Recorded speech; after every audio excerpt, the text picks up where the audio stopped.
భాషా పితామహుడు ఎవరమ్మా? ఎవరికైనా తెలుసా? తెలుగు భాషా పితామహుడు.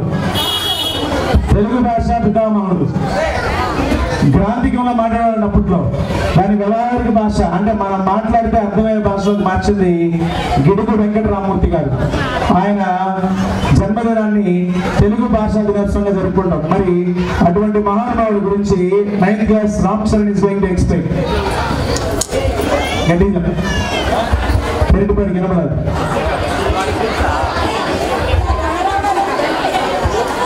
My name is Ram Charan. I am studying 9th class. My topic name is Gidugu Venkata Ramurthy garu. ఆధునిక తెలుగు భాష వేత్తలలో అగ్రగణ్యుడు గిడుగు వెంకట రామూర్తి గారు మన ఉద్యమం ద్వారా తెలుగు భాషను మాధ్యమంగా తీర్చిదిద్దిన గొప్ప వ్యక్తి. భాష నైపుణ్యాలను వృద్ధి చేయడం ద్వారా అక్షరాస్యత పెంపు తద్వారా మానవ అభివృద్ధికి విశేషంగా కృషి చేశారు. గిడుగు వారి జన్మదినాన్ని పురస్కరించుకుని తెలుగు బాల దినోత్సవం జరుపుకుంటున్నాం. గిడుగు రామూర్తి ఆగస్టు 23, 1863 శ్రీకాకుళం జిల్లాలో పర్వతాల పేటలో జన్మించారు. రామూర్తి గారి తల్లిదండ్రులు వెంకమ్మ వీరరాజులు చిన్న వయసులో ఉన్నప్పుడు తండ్రి మరణించడంతో మేనమామ ఇంట్లో ఉండి అభ్యసించారు. పాఠశాల రోజుల్లోనే దేవాలయాలపైన రాసిన శాసనాలను సొంతంగా చదివి అర్థం చేసుకున్నారు.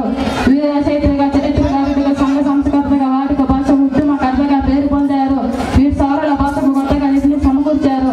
వీరి కృషి కారణంగా 1912, 1919లో స్కూల్ ఫైనల్ బోర్డు తెలుగు వ్యాస పరీక్షలో కూడా రాయడానికి అవకాశం కలిగింది. 1913లో వీరికి బ్రిటిష్ ప్రభుత్వం ద్వారా రావ్ బహదూర్ బిరుదు పొందారు.